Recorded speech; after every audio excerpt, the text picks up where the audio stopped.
Hello and welcome to jasonnewland.com. My name is Jason Newland and this is a chronic pain relief session. Stress and pain relief. Please only listen when you can safely close your eyes, and only ever listen to not just my recordings for chronic pain, but any recordings ever. Only listen when you've got permission from your doctor, and you do need to know the cause of the chronic pain. So it's important. Now, you may wonder why stress and pain relief is two different things.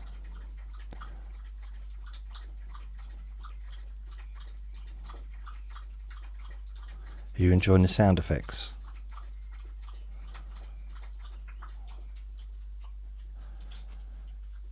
That's Vinny. He was behind me, cleaning, giving himself a little bed bath, but now he's not. I literally moved the camera around so you could see him, because I kind of like to think that you can see that that's him, rather than that I've edited it and added my own little sound effects. You know, that sounds like a dog licking himself. I don't do that. It literally is a dog licking himself, you know. I'm not pretending to have a dog, that's what I'm saying. I do actually have a little Vinny running around. So I figured if you could see him on camera, then when you hear him drinking water, you know that I've not just added that as a super special effect. Why would anyone do that? I don't know. So what I realised a long time ago is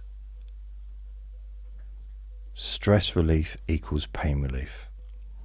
You know, relaxation equals pain relief. And then I realised a bit more recently, probably the last 10 years or so, the same techniques, the same little things you can play around with that help to reduce pain also help to reduce stress, so on and so forth. So the same techniques can be used. I mean, they can be adapted a little bit differently. I mean, you know, if you're focusing on a particular part of your body, whether it's chronic pain or stress, it reduces in the same way. It's kind of strange, really. It's quite cool. I'm not sure if I said this already. Well, I have said it already because I've already started this recording. I got about 10 minutes in, I realised I hadn't pressed record. So you missed a lot of gold. That was a golden moment. It's like a shower of authentic, new, original, glorious, golden material.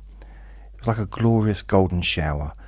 And unfortunately, maybe that's not the right term, but unfortunately I didn't press record. So I'm doing it again, and this is the second best version probably. Though it might improve, so don't go. It might get better. Probably won't, but it might. Now I should say, well, I don't have to. Could say what I do and how I do it is very unconventional. It's very unlikely you'll find anyone else probably in the world that does this the way that I do it. It doesn't mean to say that it's any good. It's just it's different. So, you know, I think it's nice to have variety, and it's nice if you can find a person to listen to or to watch on video that firstly, doesn't take themselves too seriously. I think that can be quite nice. Even if it's a serious subject, and chronic pain is a very serious subject, so at no point am I, making fun of what I'm doing, and making fun of the topic, because I'm not. I have chronic pain myself. I've got arthritis in my lower back. So, and I had years, probably about 15 years of real problems with my right shoulder after an injury. And it's still there a bit, but it's I think if I stop tapping it, it probably won't hurt so much. But yeah, it's better than it used to be. But my lower back, it's just a continuous thing to manage.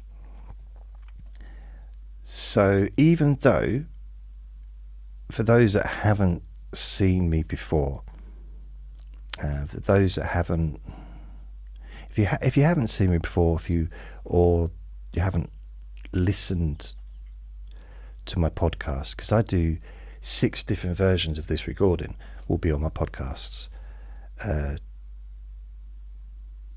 One just normal length, 5 and 10 hours without music, and then 5 and 10 hours with music. So 6 different recordings. Only one video on YouTube will be this one, which is just a standard recording with no music. Although I suppose I could look into putting some music on. We'll see, in the future.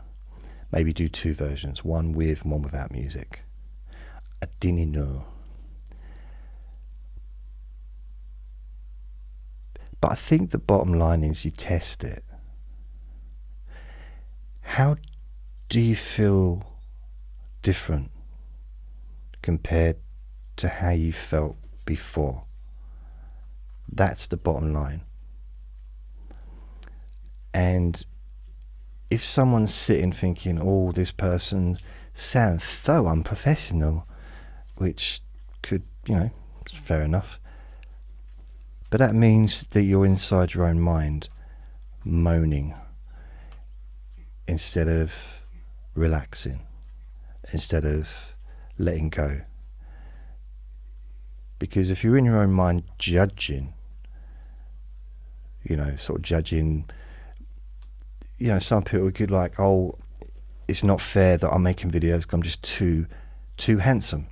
I'm too sexy, and it's a distraction.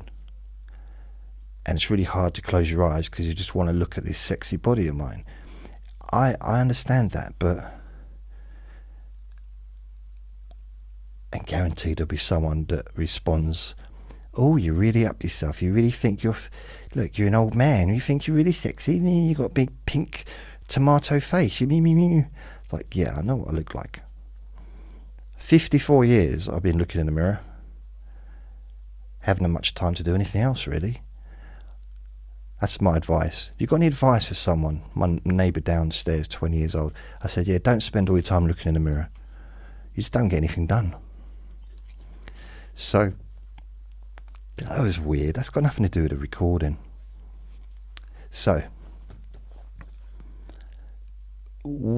how do you feel? Even, right, if I was to sit here with my little bottle of water, or it's a big bottle of water and my hands have grown. No, but it's a little bottle of water, and it's not that little. It's, what is it, 50 CLE, whatever that is, cubic liters, etc. I don't know. But I could just talk about this bottle of water for 20 minutes, and I could. I really could. Which is weird, but yeah. Not that I would necessarily stay focused on the water, but a technique is to focus on something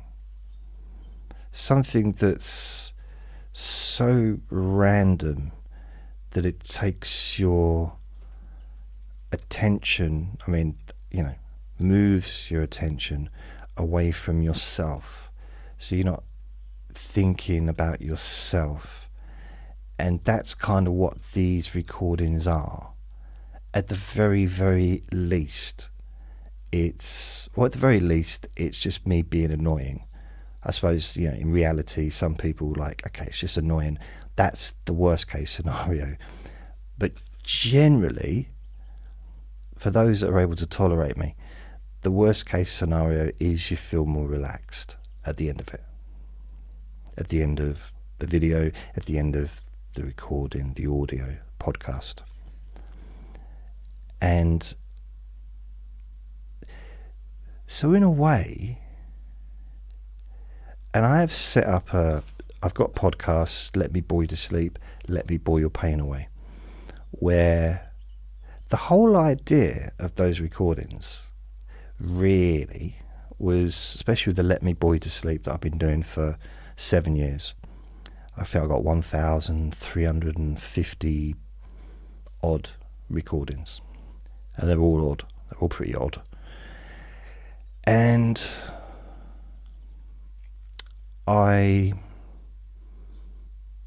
the idea really was to just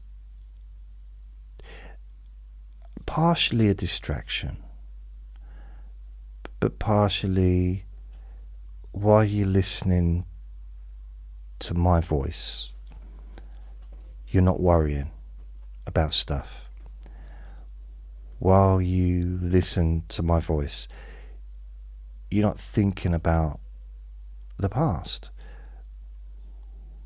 While you're listening to my voice, you're no longer concerned about the future.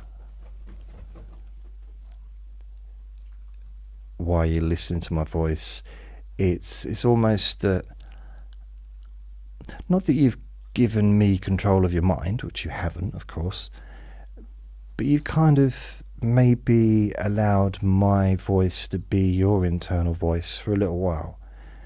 So instead of that like moaning, and maybe even your internal dialogue might be rude to you, which is not good.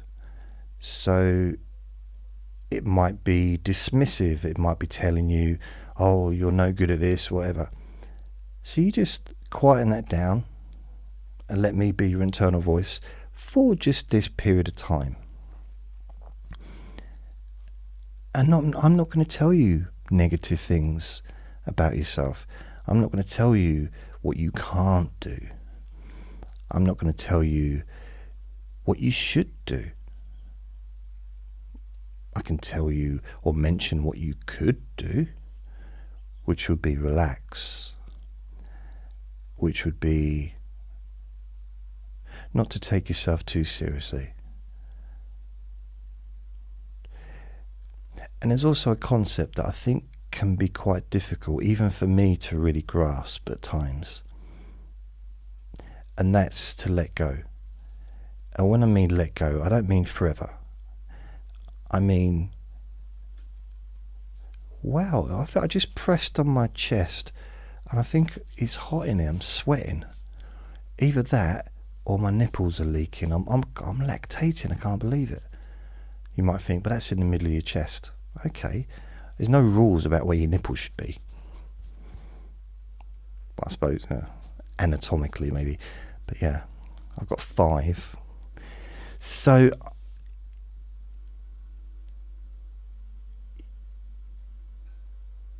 what was I saying?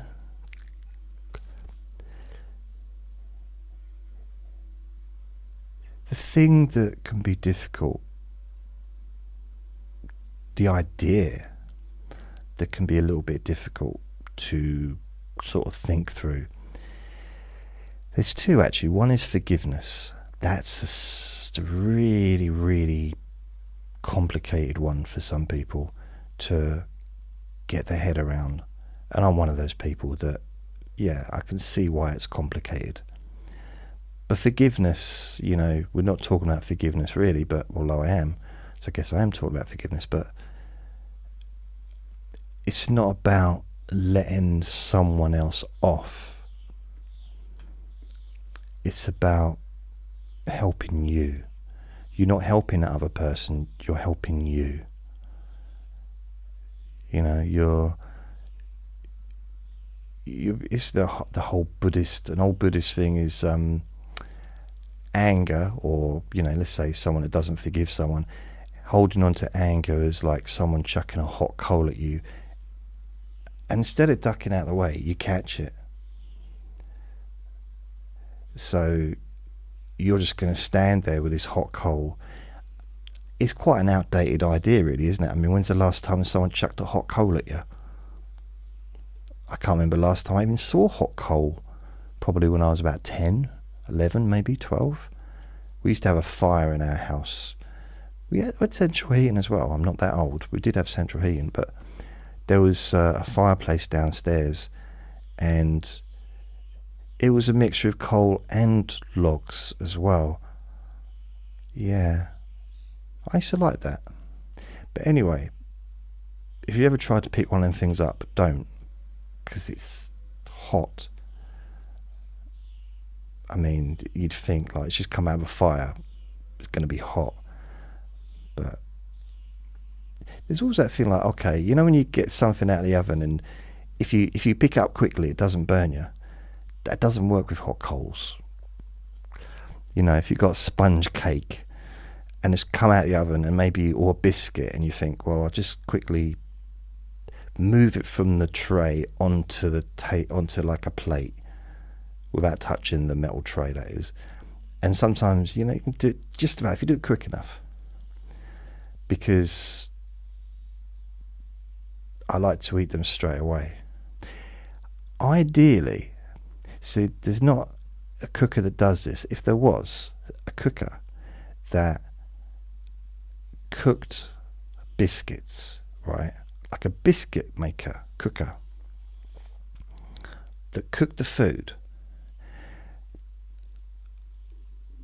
but when it had finished, the food would be, the cookies, let's say for example, would be exactly the right temperature to eat instantly as soon as it comes out of the oven. So maybe some kind of fan to cool down the cookies. That's an invention. If you're invention minded and you've got to think about cookers, you can invent something. You know, I'd be happy to share some of the profit with you, as it was my idea. Thank you very much. So a fan oven, but actually one that cools down the food for the last 5 minutes, 10 minutes, I don't know, so that when it comes out you can just, maybe some milk, a cup of tea. I mean, it'd be more like crunchy, but I can't do that sound. I like crunchy biscuits, cookies, you know, I don't want it to be soft. I'm not prejudiced, but I just don't, you know, I prefer like a nice, mind you, if it's just out of the oven, sometimes they just taste so good, it doesn't really matter what texture they are, because it's about the taste. That's the problem with making these recordings when I'm hungry. I start talking about food. So yeah, if you, for forgiveness, that can be a hard one, but it can be good for relieving physical sensations. It can be good for, because if you was able to, for example, decide that that person that maybe caused those problems all those years ago, and you decide to just let it go, not for them but for you, just to say, I forgive them. Again, not for them but for you.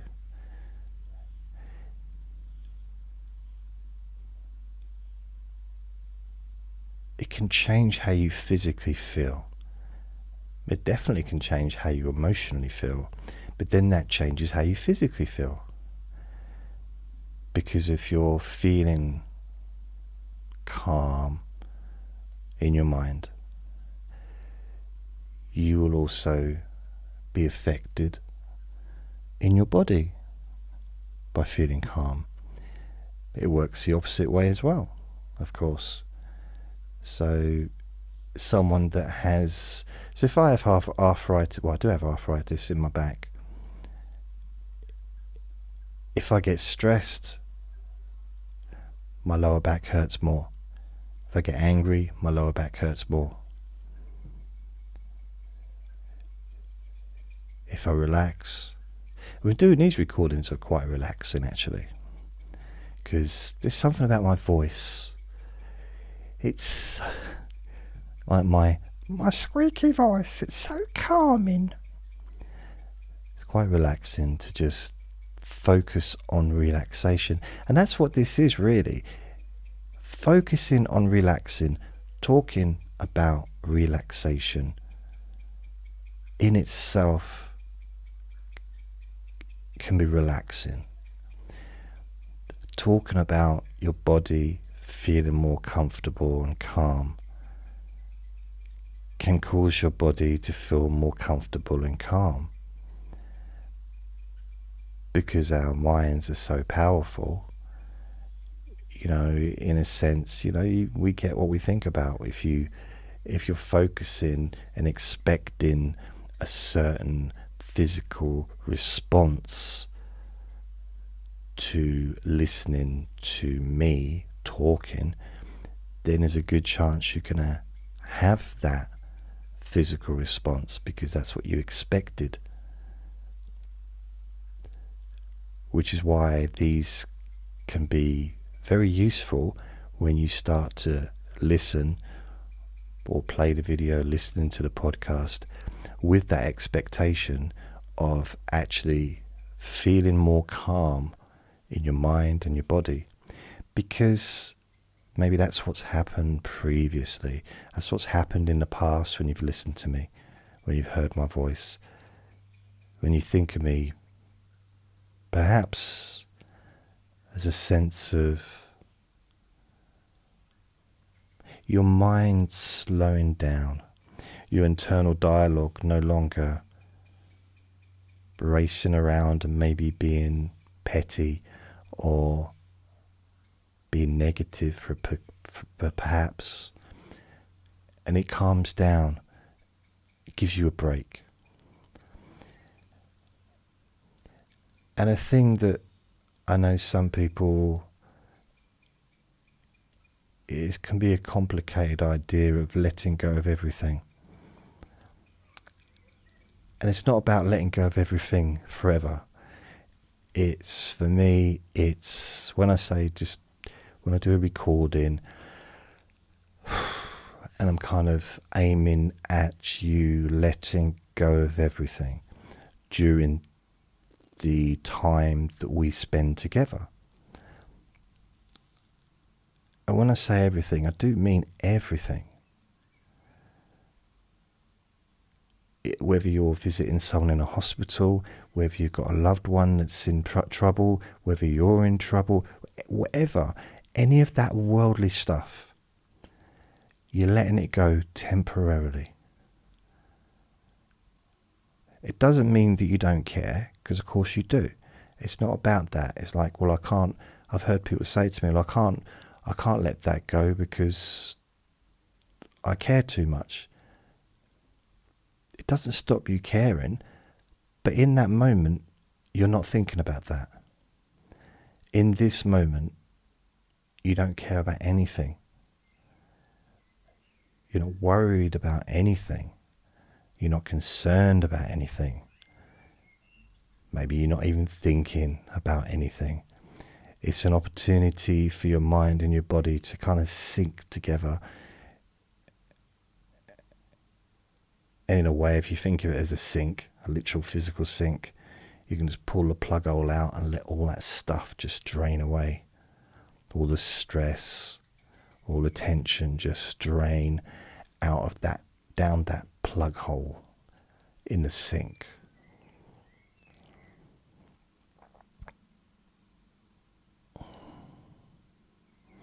I'm a little bit pleased with that analogy. If only my arms were longer, I could pat myself on the back. But unfortunately, mind you, oh no, because I can a little bit, but it's like the back of my head. Oh, Oh, that was lovely. Yeah, I could just about manage. So, a distraction, letting yourself, choosing to relax, choosing to let go, even if it is just for a short time, has that same physical effect, whether it's a part of your body that was problematic before you started listening to me, or whether it's to do with tension or something that you previously were concerned or worried about, and now you have let that go. And you can test it as well. Test letting it go. Test taking a step back. Test how it feels and whether you like that feeling. How does it feel to just relax? To just move away and let your mind calm down. Almost, I quite like the idea of the mind's surrounded by windows and you just open the windows. And it's very windy. So you open all the windows and the room's all stuffy, like the mind's all stuffy, full of this just maybe dust and cobwebs, maybe, a bit like my flat. Or my underpants. And the wind blows through one window and out of the other window and completely clears the air in your mind. I kind of like that idea. It's weird. As I said it, I felt like a breeze on my face, which is weird because the windows are not open here. Oh, and on my chest as well, and my face. It's like a coolness, almost as if the wind or the breeze was blowing through my head and clearing out. Almost literally like the wind was blowing through my brain, through my mind. Oh, that's quite nice.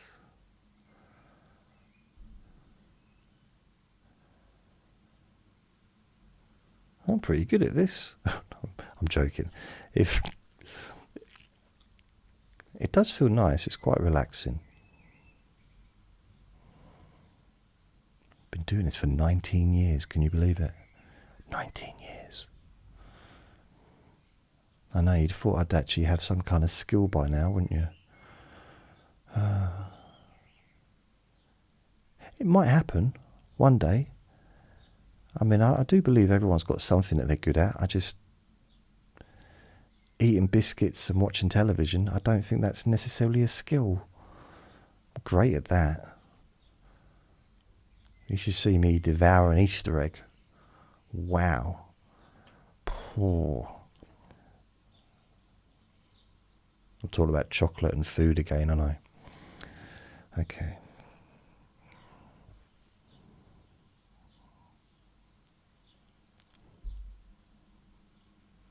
Now just notice how you feel. How do you physically feel?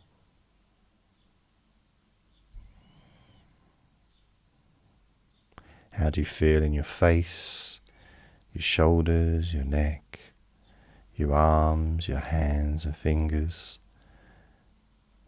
your chest, your stomach, your back, your bum, your groin, hips, your thighs, knees, lower legs, your shins, your calves, ankles, your knees, your elbows, your feet, your heels, tops of your feet, bottoms of your feet, your toes, your eyes, your jaw, your ears, your lips, your mouth, your tongue, maybe your teeth or your gums, your throat. Noticing what it feels like to breathe. You may have noticed that your breathing is increased, it's got a bit deeper, but also slower. But naturally, without any effort, without focusing, just naturally, slower and deeper. And that breeze again, it's on my face, on my chest.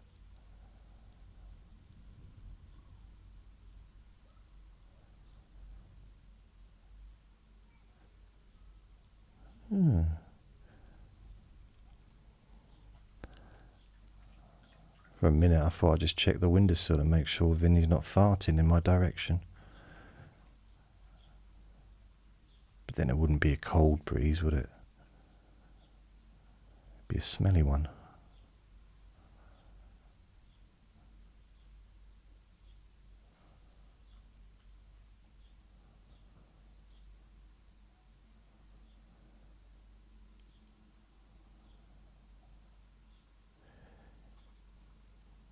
And what I notice is if there's background sounds,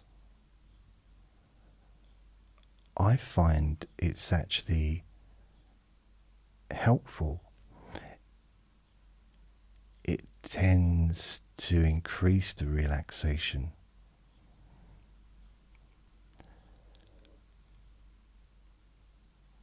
When I say that, I mean obviously not if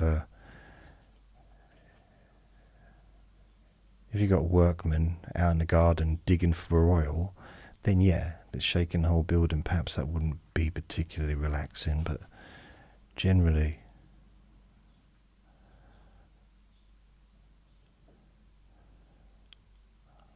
or a couple of helicopters playing table tennis with each other. I don't know how that would work, but helicopters are quite noisy, aren't they? That's a strange visual, isn't it? 2 helicopters playing table tennis or ping pong. I don't know why I always find that word weird. It tickles me a little bit. Ping pong. I don't know why. I think because the word pong is another word for smelly, isn't it? And ping is another word for ping. Ping. Like a little sound, like a ping. I suppose like a mobile phone text message or something like that. Ping. Yeah, maybe. So I don't know what that's got to do with table tennis. Some would ask, what's 2 helicopters playing table tennis in your garden got to do with feeling relaxed and calm? And my answer to that would be, it wouldn't be in the garden, would it? It'd be on the roof. That'd just be ridiculous.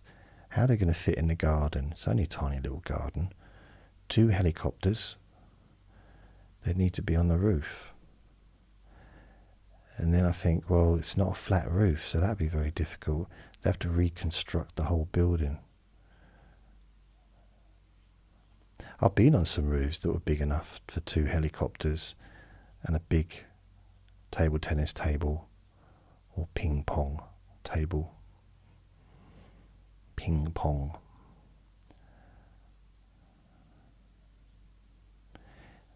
It's one of those words, although it's like, just, it sounds strange. Ping pong. Ping pong. I don't know why it is. I can't imagine inventing a game and getting all excited and going to the bank. Hey, Mrs. Bank Manager, I've got an idea for a new game. I need some financing to help. What is it? What's the game? Well, you know tennis?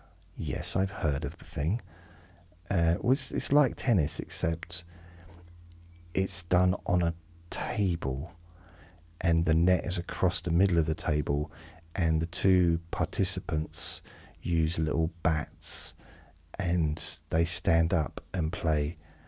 And it's just like a miniature version of tennis, really. And the bank manager might be, and it might not be the bank manager, it might just be someone that works in the bank, but for this story, let's say it's a bank manager called Dorothy.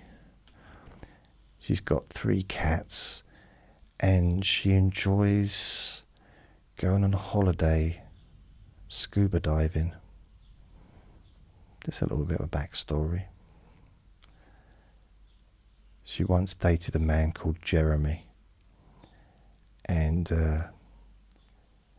she found out after about 3 years into the relationship that he enjoyed disco dancing, and she couldn't handle that.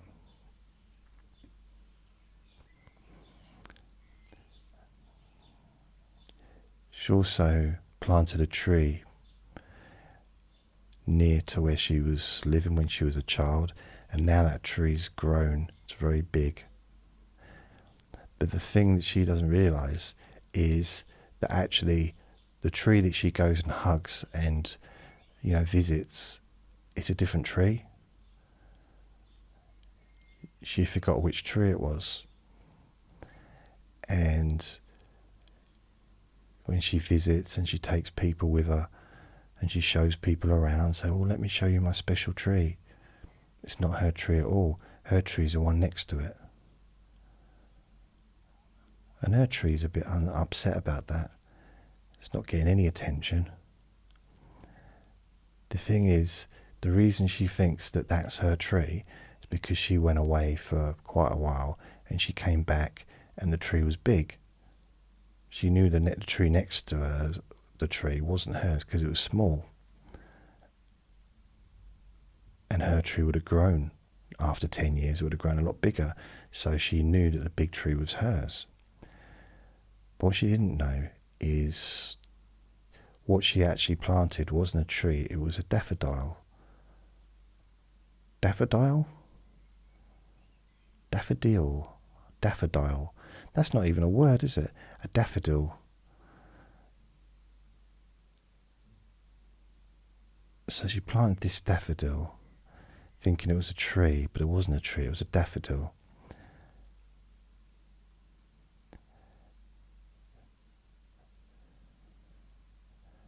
Why did I say daffodil? But anyway, that's her backstory. And she once fell out of a tree. So she had a thing about trees. But she was okay because luckily she was wearing shoes with springs at the bottom. And she just bounced back into the tree. Then she joined the circus. So it worked quite well. But eventually she realised that she wanted to settle down a little bit. Especially once she met Jeremy. And she thought to herself, I'm going to get a different job. When she got that job in the bank, she thought, well, prospects are there and there's nothing can get in the way now. I found the man of my dreams, got a lovely home. The only thing that could ruin this is if I found out that Jeremy was into disco dancing. But that's unlikely to happen. Anyway, if you go and she's saying, oh, that's a really good idea. That's a really good idea. We could put that together, but it's going to cost money to promote it. And, if you've already got the design for it, you're going to need money and you're probably going to need investment. And yeah, it's great. So whoever was like inventing it probably thought, brilliant. So what are you going to call it? Ping pong? No. See you later. Can't help you with that. Ping pong? Who's going to buy ping pong? I can see it now. Ping pong. No one's going to buy that. We could call it something different. Well, what? Well, think about it. It's tennis on a table. So, we'll call it tennis on a table. That's a mouthful though, isn't it? Not as much as ping pong. I think ping pong's a more of a mouthful than tennis on a table. Could just shorten it. Like 2 words. What, on tennis? No. On a tennis? No. Tennis on? No. What? Table tennis. Table tennis. It's like tennis, but on a table. But you're not reading out the whole sentence. It's kind of self-explicit. Explicit? It explicits itself. Oh, do you mean describes, explains? Yeah. Okay. But not ping pong. No, but I really like the term ping pong. I think it's a really catchy word. A really catchy name, like, no.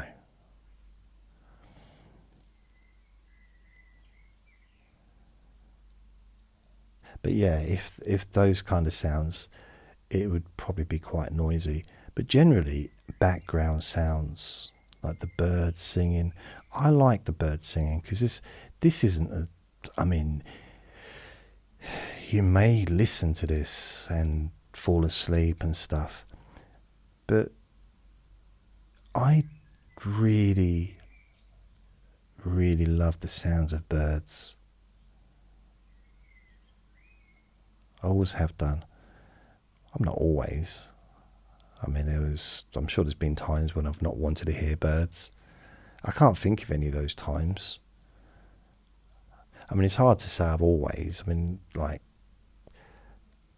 Since I was born, I was lying in my mother's arms on the first day I was born, and we look so content, so relaxed. And I'd say, yeah, I'd be more relaxed if I could hear some birds. Where's the birds at? Maybe not.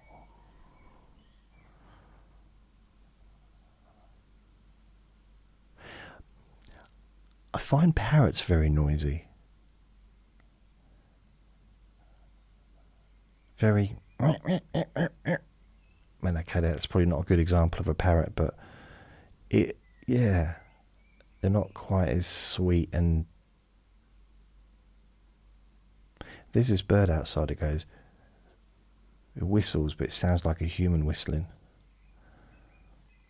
Or unless it's one of those birds that copies humans. What are they? Not meerkats. There's a certain bird that can mimic humans, isn't there?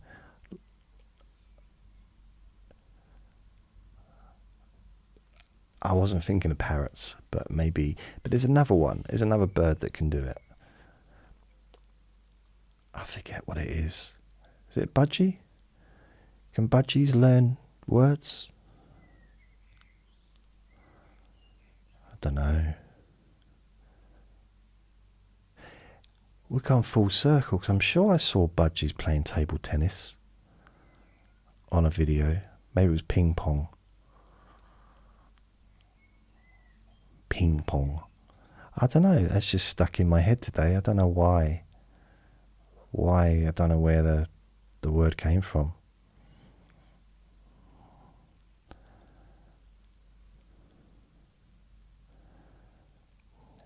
And you can notice how you're feeling. Or maybe you don't want to notice how you're feeling. Maybe you don't care how you're feeling. Maybe you're just happy to feel the way you feel without examining it. Just being with yourself. Accepting yourself.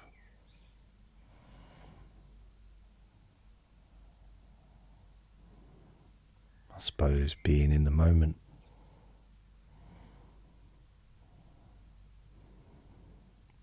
Not needing anything.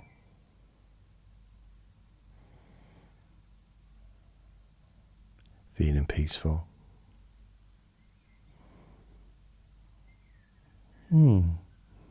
It's nice, isn't it?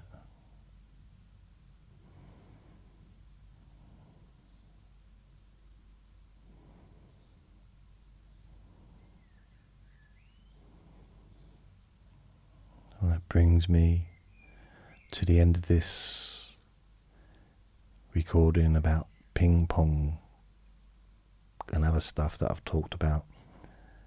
I've got no idea what title I'm gonna give this recording. No idea. Maybe I'll just call it ping pong. So thank you for listening. Remember to be kind to yourself, because you do deserve to feel happy.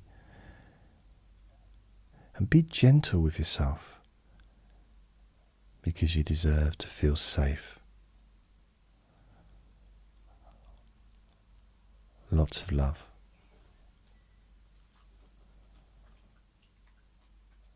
Bye.